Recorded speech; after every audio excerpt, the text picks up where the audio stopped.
for the minds of our children.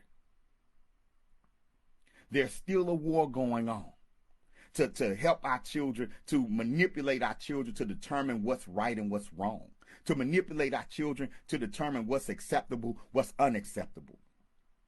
There's a war going on. There's a war going on to funnel our children into the criminal justice system. There's a war going on to keep our children in perpetual poverty. And we have to fight that war. We have to be active in this war. And we have to stop depending on the system to help us fight this war, because the system has monetized black failure. I'm going to say it again. The system has monetized black failure.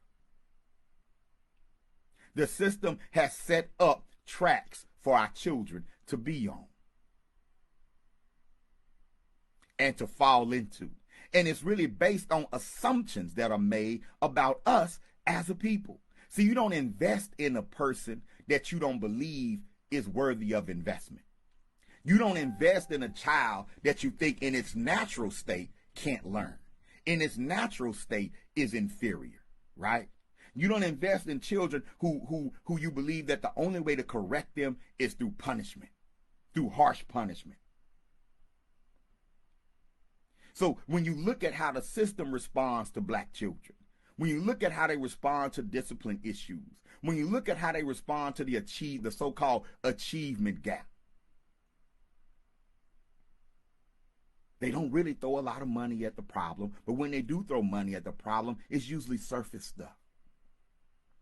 Teachers are overworked, underpaid.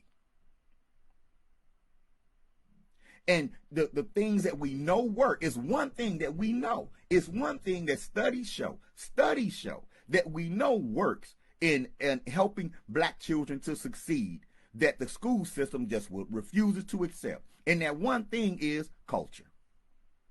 That one thing is seeing themselves in the curriculum, learning more about our story. That one thing is shifting the narrative, right? And so now you see this big battle going on where white folks are up in arms, right? And here we are sitting back like it don't matter. Sitting back like it don't matter. That's just an excuse. They need to go in now and they need to get their school work. It's on these parents. These parents don't know anything. These parents, right? Well, as soon as some school districts started teaching some black history, as soon as some school districts started flipping the narrative and calling America the racist institution that it is, what happened in the white community?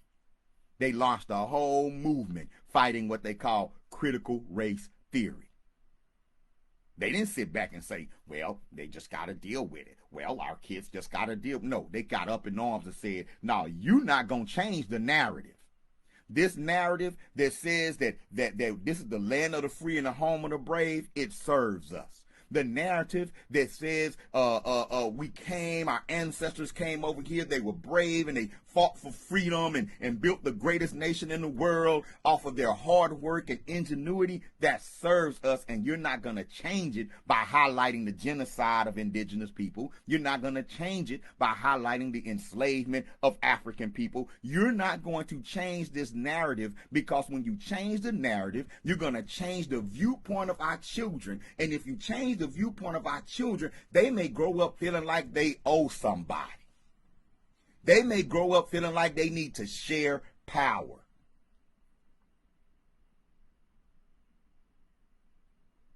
And don't think it's just a Republican thing. This is a bipartisan issue that whites on both sides of the aisle agree with. See, the way the Democrats play you is that they'll let you ask. They'll let you demand. They'll let you even start the fight. But when the fight starts, they're not really going to fight with you. They're going to find something else to do.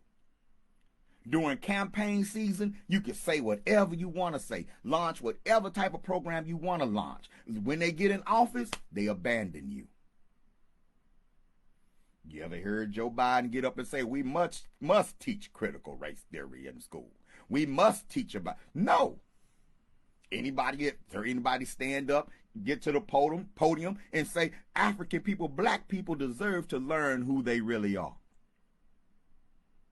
No. You ain't heard none of your leaders stand up and say, we were a people before slavery. Who were we?